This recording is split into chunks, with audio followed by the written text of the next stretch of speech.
Hola, hola Iglesia de Panguipulli, un abrazo para cada uno de ustedes. Quisiera antes de comenzar este mensaje darle las gracias a Dios por cada uno de ustedes, por sus vidas, por la confianza que han puesto en mi persona, en mi esposa, para ministrarles todo este tiempo. La verdad que estamos muy agradecidos del Señor por darnos la bendición de conocerles, de poder abrazarles, de orar juntos, en fin, de poder ser ministrados mutuamente unos con otros en la presencia del Señor. Dios les bendiga, Iglesia. Un gran abrazo para ustedes. Bueno, estamos en una serie que hemos denominado Amando como Jesús, ¿sí? Y los evangelios están llenos de historias que nos presentan justamente la manera como Dios expresa su amor para con las personas, y lo hacía evidentemente en la persona de Jesús. Es la forma, son las palabras, son los gestos, son los momentos especiales que podemos rescatar de las historias bíblicas que nos muestran, evidencian, dan testimonio de la manera como amaba Jesús. Como hemos dicho otras veces, si un poquito de esto no pudiese ser característico en nosotros, ¿cómo cambiaría el mundo, ¿no? Donde tú y yo estamos convocados justamente a amar como Jesús. La historia que vamos a ver hoy día ocurre a la orilla de un mar. Es un momento donde están los pescadores, hay una multitud de personas y está Jesús en medio de una multitud enseñando, predicando, como era su costumbre. Y en este contexto donde hay tantas personas, donde hay una multitud, como dice la palabra del Señor, uno se preguntará, ¿podrá el Señor tener o poner atención de una persona en particular dentro de un montón de personas? A veces tú y yo nos preguntamos lo mismo. Señor, hay tanta necesidad en el mundo. Una hermana una vez me decía, yo no oro al Señor porque habiendo tanta necesidad, ¿cómo el Señor se va a preocupar de una tan particular como la mía?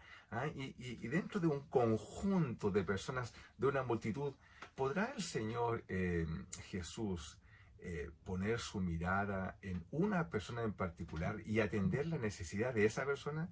Pues bien, esto es lo que nos va a mostrar la palabra del Señor hoy día, porque nos hacemos preguntas, ¿no? ¿Habrá alguna oportunidad para aquellos incluso que no solamente están invisibles dentro de una multitud, sino que la condición de ellos en particular hace particularmente que sean invisibles? Bueno, mejor vamos a la historia, ¿no? Vamos al libro de Marcos, en el capítulo 2, del versículo 13 en adelante, vamos a leer la historia de Mateo, del llamamiento de Leví, ¿cierto? Que es su nombre hebreo. Dice la palabra del Señor que después volvió a salir al mar y toda la gente venía a él y les enseñaba. Ahí estaba el contexto, ¿no?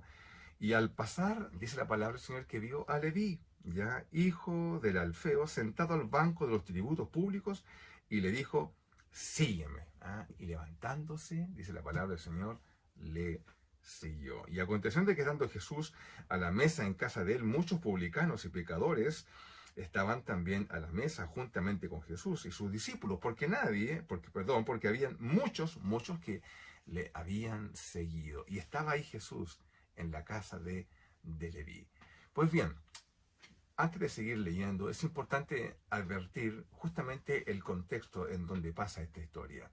Y creo que es el contexto de la vida, ¿no? Tú y yo podemos quizás sentirnos muy interpretados en una historia como esta, en donde en general nosotros nos autocomprendemos como parte de un montón de personas que tienen un montón de necesidades, ¿cierto? Y que estamos en el mundo junto con un montón de otras personas que tienen un montón de necesidades, en fin. Y todo esto a veces nos hace creer a nosotros que Dios no se daría el tiempo para escucharnos, para atendernos, y esto va generando incluso un sentir de frustración en muchos de nosotros, porque creemos que Dios está muy ocupado atendiendo muchas necesidades, ¿sí? Pues bien, aquí lo que encontramos, que es el primer punto de este mensaje, porque el tema es cómo Dios derrama oportunidad, el amor de Dios derramando oportunidad, allí donde quizás alguien no lo espera, o aún más, donde nosotros esperamos que allí no sea derramado amor.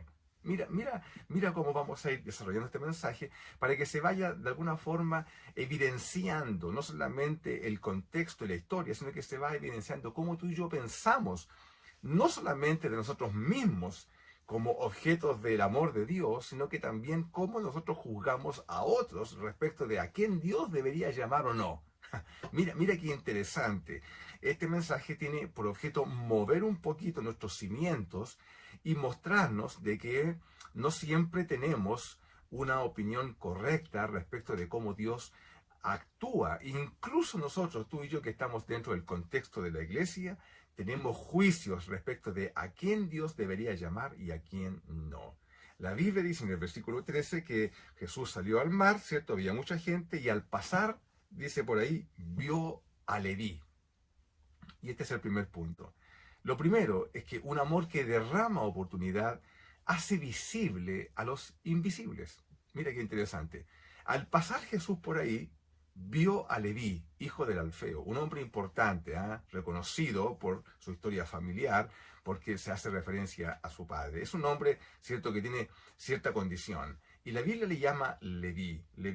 Leví no fue transparente para Jesús. Así como tú y yo no fuimos transparentes para nuestro Señor, bueno, tampoco Leví. La Biblia dice que Jesús, pasando por ese lugar, lo vio. Y en este contexto se da, y debemos recordarlo una vez más, se da un contexto donde hay muchas personas, ¿cierto? Y la Biblia dice que Jesús cuando pasó por ahí lo vio. ¿Qué vio Jesús en Leví? ¿Ya?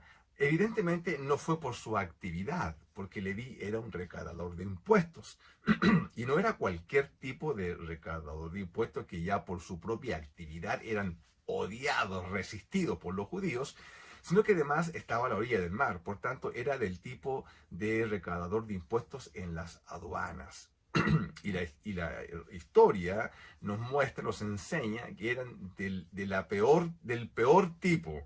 Son personas que lucraban justamente a partir de su actividad y eso los hacía particularmente odiados, ¿cierto? Porque eran personas que derechamente robaban, ¿cierto? A través de una acción en la cual era levantar los impuestos y que tenían el sostenimiento del imperio, del opresor. Tú entiendes todo el contexto social, político que hay detrás de esto y genera una animadversión justamente contra aquellas personas. Leví era de ese tipo. No era el tipo de personas en la cual uno esperaría que Jesús, el maestro, el rabí, pusiera sus ojos. Quizás algunos esperaban que Jesús pusiera sus ojos en él para enfrentarlo, ¿no? Para señalar sus pecados y hacerlo con gravedad. Quizás eso es lo que esperamos nosotros, pero Jesús no hace eso. La Biblia dice que Jesús lo vio, no fue invisible para él, no fue transparente y no lo fue a pesar de su actividad. ¿Qué es lo que vio Jesús? ¿Qué es lo que vio? Vio necesidad. La misma necesidad que tú y yo tenemos y que posiblemente creemos que está invisible ante el Señor, pero el Señor la vio a Leví, vio necesidad y lo hizo, como te señalé, en un contexto donde había muchas personas. Tu necesidad, querida, querido, no es invisible para el Señor. Tú que estás hoy día escuchando este mensaje, estás sentado y seguramente mientras estás sentado, quizás te distraes porque tienes un montón de situaciones o quizás tienes un dolor en este mismo momento en tu cuerpo. Hay situaciones que nos aquejan, que nos duelen y que quizás no encontramos solución y estamos pensando, maquinando en nuestra mente cómo resolver algo que parece imposible resolver. Bueno, esa necesidad que tú tienes, querida, querido, no es invisible para el Señor. Eso es lo primero que te quiero decir con mucha fuerza, porque la Biblia dice que el Señor, antes que le pidamos, Él ya conoce nuestro corazón. No eres invisible para Dios. Amén. Eso es lo primero. Así que es interesante también advertir desde el punto de vista puramente doméstico esto, que no hubo en Jesús un interés para que Leví le atendiera y le siguiera. ¿Por qué? Porque Leví era un recaudador de impuestos. O sea, era un hombre que se manejaba con el dinero.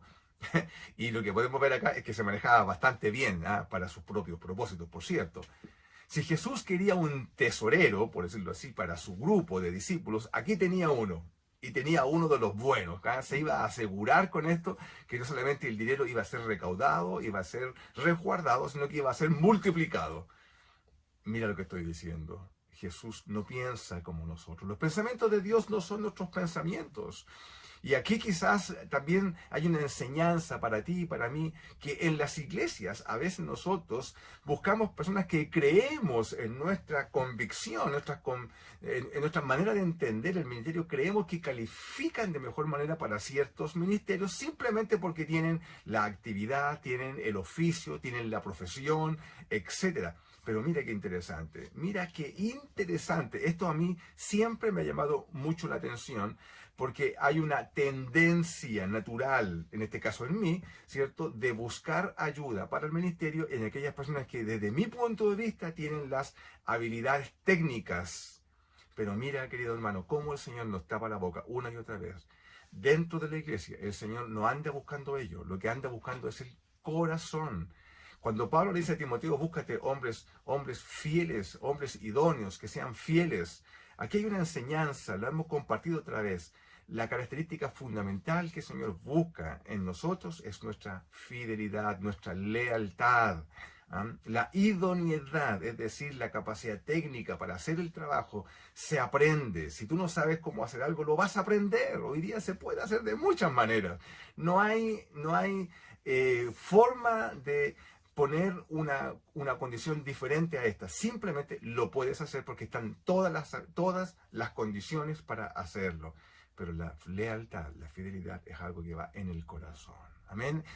Jesús pone sus ojos en un hombre, no es invisible, no es transparente para él. Su necesidad profunda del corazón tampoco lo es. Amén. Pues bien, avancemos. Mira cómo es el versículo 15. Dice que aconteció que estando Jesús a la mesa con él, no sabemos si esto ocurrió inmediatamente o ocurrió de manera posterior. Lo que sí sabemos es que Jesús llegó a la casa de Leví y es convidado, ¿cierto? Como una persona especial, un invitado especial a la mesa, ¿ya? Y dice a la palabra del Señor que muchos publicanos y pecadores, es decir, simplemente personas que por su condición, ¿ya? No porque era evidente que hacían pecado, sino que simplemente por no ser judíos, hermano, esto es tremendo, ¿no? Simplemente por no ser judíos eran calificados por los judíos, ¿cierto?, como pecadores. Y publicanos, personas encargadas de los negocios, y que tenían vínculos con el Estado, ¿cierto? En este caso, evidentemente eran personas resistidas simplemente por su condición. Para algunos, Leví era alguien que se había vendido, ¿cierto?, su sangre, su nacionalidad, su identidad, ¿cierto?, como un judío, le había vendido al Estado para lucrar a través de ese negocio. Había todo el cuadro que estamos leyendo está cargado de discriminación, fuertemente. Dice que lo acompañaban publicanos y pecadores, porque habían muchos que le habían seguido y estaban sentados a la mesa en casa de Leví. Querido, cuando hablamos de mesa, tenemos que entender que solamente las familias más pudientes tenían lo que hoy día conocemos tú y yo como una mesa, normalmente una alfombra tirada en el suelo donde todos se sentaban alrededor. Podemos suponer que por la condición de Leví, ¿cierto?, por su condición económica, seguramente tenía algo parecido a una mesa, y ahí estaba sentado Jesús, ¿cierto?, en el puesto de honor, y habían muchos con él, ¿sí? Muchos de nosotros cometemos una torpeza en este sentido. Y es creer, como señalé al comienzo, que hay personas que califican y hay personas que no califican para el Evangelio. Mi esposa tiene un dicho, siempre lo dice, si yo hubiese sido Jesús, no me hubiese elegido. Mire qué interesante, ¿eh? Elegido para simplemente seguirle. Porque como tú y yo conocemos nuestras profundidades, nuestras confusiones, nuestras dudas, ¿cierto?, que nos caracterizan, bueno, a veces nos miramos y decimos, wow, yo simplemente no califico para esto. Y así mismo como pensamos de nosotros, también pensamos en otros. Mira, querido, querida, a veces miramos a las personas por su condición, vemos que son como un Leví de este tiempo y simplemente no damos crédito que una persona de esa naturaleza pudiese ser llamada por Jesús para seguirle, y tenemos esa idea torpe en nuestra mente que afecta profundamente el evangelismo. Todo el relato, como te digo, está cargado, ¿cierto?, de este contexto de discriminación en donde unos se aceptan y otros son rechazados. Los escribas y los fariseos reconocían en Jesús su condición de maestro. Y por eso, ¿cierto?, que no dan crédito a lo que sus ojos ven. ¿Qué cosa? Que Jesús está sentado a la mesa con publicanos y pecadores. Jesús sentado a la mesa. Nosotros minimizamos posiblemente este acto porque no tenemos la cultura oriental del primer siglo, en donde sentarse a la mesa era un acto absolutamente de honor. Compartir la mesa con las personas era algo muy significativo.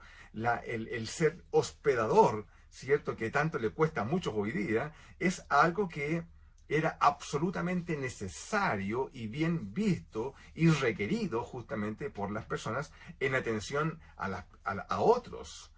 Jesús está sentado a la mesa y está compartiendo con publicanos y pecadores, personas que son rechazadas, resistidas. ¿Por qué? Porque así como los escribas y fariseos reconocían en Jesús un maestro, no podían comprender cómo este maestro, un hombre que representaba la virtud, ¿cierto?, podía sentarse con pecadores en la misma mesa. Aquí tengo una experiencia que contar. Es vergonzosa para mí, pero es tremendamente ilustrativa de lo que aquí se expresa. Era yo un joven, hace muchos años atrás, y estaba en una reunión, en una vigilia, y era muy tarde y estábamos los jóvenes ahí. No habíamos más de 40, creo yo, en esa reunión, hace muchos años. Y entonces un pastor, a quien amo con todo mi corazón, ya anciano, él está predicando y habla sobre justamente el evangelismo y dice, necesito 4 jóvenes que pasen aquí adelante para algo que les quiero pedir, algo muy simple. Bueno, así que no tuvimos que levantar las manos porque él nos designó y pasamos 4 jóvenes adelante. Y él nos dijo así, dijo, quiero que por favor vayan y busquen dentro de las personas que están acá, vayan y busquen a 3 personas que para vuestra manera de entender, ¿cierto? Son personas que son llenas de una atención de ustedes para que puedan dedicarse al ministerio, es decir, para que puedan ser compañeros de ministerio. ¡Wow! Entonces yo salí rápidamente y escogí a mis amigos, busqué una persona, la seleccioné, no fui a los primeros, sino que recorrí el templo y llegué a donde claro, yo quería asegurarme, era lo que hacemos, no sé si tienes esa experiencia cuando jugamos cierto fútbol y tenemos que elegirnos y armar nuestros equipos ahí en la cancha. Bueno, fue lo que yo hice. Y así hicimos todos. Trajimos las personas y luego el pastor dijo, ahora me toca a mí. Y él bajó de la plataforma y tomó a los 3 primeros que encontró y los trajo a él. Y vino la enseñanza. Nosotros hacemos selecciones. Y hacemos selecciones por lo que nuestros ojos ven, ¿cierto? Nosotros evaluamos según lo que vemos. Eso fue la reprimenda que le dio nuestro Señor, ¿cierto? Muy suave, por cierto, al profeta Samuel. Porque uno ve lo que los ojos ven, nuestros ojos ven, y evaluamos. Y Samuel dijo, yo he visto a todos los hijos, ¿cierto? De este hombre, y no encuentro quién es el ungido de Jehová. Claro, porque nosotros vemos lo que nosotros evaluamos según nuestra naturalidad, pero nuestro Señor ve el corazón. Y Jesús está viendo el corazón de Leví. Y sabe que detrás de este hombre, lleno de contradicciones nacionalistas, políticas, un hombre de corazón que está puesto en el dinero, un hombre que está corrupto, se ha corrompido a través de los años, producto de una actividad, ¿cierto?, que desnaturaliza su esencia de israelita. Está contaminado su ser, y no solamente lo está en lo interior, sino que la gente alrededor lo percibe así y lo resiste como un hombre malo. Quizás tú y yo estamos así hoy día. Vivimos esa experiencia, quizás la gente tiene una opinión de ti, por distintas razones, por lo que has hecho, o por lo que dijiste, o por lo que no dijiste, por lo que hiciste, o por lo que no hiciste cuando deberías hacer algo. En fin, hay una evaluación social que reposa sobre ti, ¿cierto? Y te afecta, y también a mí. Por cierto, no es gratuita, cometimos pecado, hemos hecho cosas que no son correctas, y la gente, podríamos decir, tiene el derecho, ¿no?, de tener una opinión contraria justamente al sentir de lo que tú y yo quisiéramos. Allí está, ese es el testimonio, ahí está Leví, tiene todo. Sin embargo, Jesús pone su mirada en él. Quizás la gente no lo haría, ni te llamaría, ni te convocaría, Así como me pasó a mí, ¿cierto? Quizás ni siquiera convocaría a algunos, porque desde mi punto de vista no califican, son demasiado malos para el Evangelio, para recibir una oportunidad de parte de Dios. Yo hago esa calificación. Por eso que Señor rompe los estereotipos que produce la religión. La religión nos enseña eso porque, claro, hay virtud solamente en aquellos que buscan del Señor, en aquellos que están y hacen acciones para recibir el beneficio de parte de Dios y entonces se cargan de obras. ¿Para qué? Para recibir el beneficio que significa ser aceptado. La religión nos enseña eso, pero el Señor Jesús nos muestra con esto que Él rompe no solamente con el estereotipo en el sentido del llamamiento, sino que también en el sentido de acercarse a aquellas personas que para el mundo simplemente no califican ni para sentarse con ellos a la mesa. Esto a mí me mueve mucho el corazón. Creo que también debería movernos el corazón a todos. Porque si tú y yo pensáramos un poquito de manera distinta, estoy seguro que nuestras iglesias comenzarían a ver el efecto de nuestra manera de amar como amaba Jesús. No tenemos que ir muy lejos. Esta semana recién pasada, nosotros como iglesia tenemos un albergue para gente en situación de calle. Cerca de 30 personas duermen en las dependencias de nuestro templo, ¿cierto? Durante varios meses, ya simplemente para capear todo lo que significa el impacto, ¿cierto? De las heladas noches y lo que significa dormir a la intemperie, sin comida, sin nada, sin techo. Y en esas personas, ¿qué es lo que descubre una? Quizás si yo transitara por la calle, son invisibles para mí, invisibles para muchas personas. Pero cuando tú conversas con ellos y te acercas, te das cuenta de cosas impresionantes.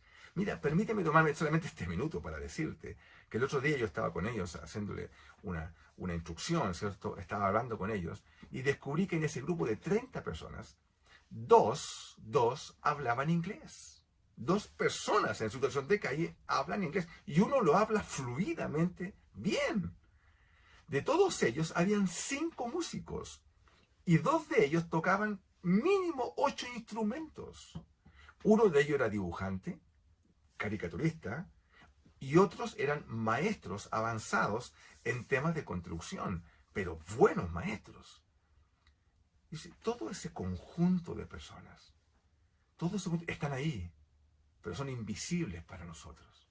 Sin embargo, no lo son para Jesús. Así como tampoco son tus necesidades, que hoy día tienes en tu corazón, y las más profundas de ellas son conocidas por el Señor. Así fue para Leví. ¿Amén? Bien, avancemos. Mira cómo dice el versículo 17. Dice, al oír esto Jesús, ¿qué cosa? Que los publicanos y pecadores levantan juicios. ¿Cómo es posible que el maestro, ¿cierto?, pueda sentarse a la mesa a comer y beber, a compartir socialmente con publicanos y pecadores? Y cuando Jesús escucha esto, entonces Él les dice así, los sanos no tienen necesidad de médico, sino los enfermos. No he venido a llamar a justos, sino a pecadores. Qué frase, hermano, qué tremenda, ¿no? Es para ponerla en un marco. El amor que derrama oportunidad hace explícito el tipo de personas a las cuales vino Jesús. Aquí queda explícito a quién vino Jesús. Las palabras de Jesús no deben interpretarse como que efectivamente hay personas sanas que no necesitan salvación. No es eso el sentir del texto, sino que hay personas que se entienden a sí mismas sanas y que bajo ese entendimiento evalúan que no necesitan a Dios. Las hubo en ese tiempo, este tipo de personas, y las sigue habiendo hoy en multitudes. Este es el tipo de personas que piensan que no necesitan a Dios. Jesús dijo así, y lo dijo en Mateo capítulo 5, versículo 3, con ocasión del sermón que conocemos como el sermón de la montaña o del monte. Dice Jesús, bienaventurados los pobres en espíritu, porque de ellos es el reino de los cielos. La Nueva Traducción Viviente lo traduce de la siguiente manera, pon atención. Dios bendice a los que son pobres en espíritu y se dan cuenta de la necesidad que tienen de Él, porque el reino de los cielos les pertenece. Se dan cuenta. que tienen necesidad de Dios. Bienaventurados, dichosos, felices, dice Jesús, dice nuestro Señor, por todos aquellos que se dan cuenta de que tienen necesidad de Dios. Es lo que le ocurrió al hijo pródigo, ¿te recuerdas? Cuando él cae en cuenta, cae en sí y resuelve en su mente y en su corazón que tiene necesidad de Dios.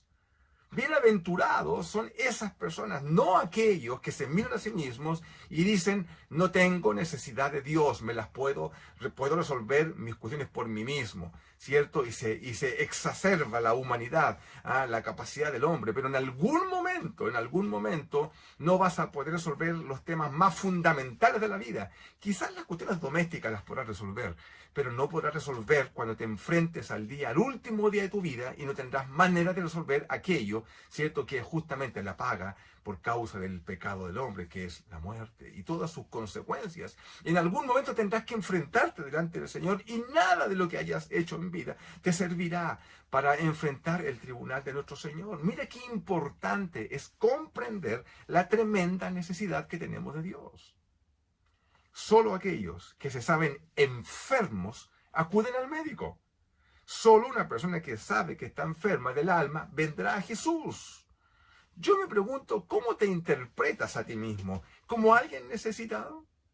Ahí estaba Leví, necesitado profundamente en su corazón, ¿cierto? Y él cubría su necesidad a través de una actividad, ¿cierto? Que le traía beneficios económicos, pero dentro de ese hombre había una tremenda necesidad. Nosotros no vemos eso. Nuestros ojos lo que ven es alguien que está con mucho dinero, ¿no? Y que suponemos que vive bastante bien y no tiene problemas porque tiene dinero. Eso es lo que tú y yo suponemos. Pero el Señor Jesús mira el corazón. Y yo me pregunto, tú que estás sentada aquí ahora, ¿cierto? Escuchando este mensaje, yo digo, ¿cuál es tu profunda necesidad? Y que el Señor la conoce y la conoce bien. Y no puedes maquillarla mucho tiempo a través de un ejercicio, de lo que sea, de alguna actividad. ¿Por qué? Porque eso no va a impedir que Jesús conozca la necesidad profunda de tu corazón. Mas si tú entiendes que le necesitas, la Biblia dice feliz, dichosa, porque has resuelto en tu corazón que le necesitas. Amén. Leví era un hombre necesitado. Aun cuando todos los que estaban ahí no lo comprendían de esa manera. En su condición, como un hombre recaudador de impuestos, nadie acudiría en su ayuda porque era resistido solamente por la actividad que ejercía. Sin embargo, es justamente en su condición donde Jesús lo llama y lo hace ejerciendo esa actividad. No estaba en otra actividad, Leví, estaba en su actividad. Y es allí mismo donde Jesús lo toma, lo levanta y lo invita. Y la Biblia dice que Leví deja todo y sigue a Jesús. No solamente fue un hombre que se levantó y lo siguió en ese momento, sino que la Biblia nos dice que vino a ser uno de sus discípulos, uno de los cercanos a Jesús. ¿Cuánto cambió el corazón de este hombre para venir a ser transformado y ser contado con uno de los 12? Solamente eso es posible porque el Señor obra en el corazón de personas como Leví y lo puede hacer también en tu corazón. Puede cambiarte absolutamente para transformarte no solamente en un admirador de Jesús, sino que transformarte en un discípulo de Jesús. Amén. Mira qué interesante. Dios nos bendiga y nos ayude. ¿Para qué? Para que podamos seguir construyendo, ¿cierto? Toda estos pensamientos que nos enseñan la manera como Jesús amaba a las personas.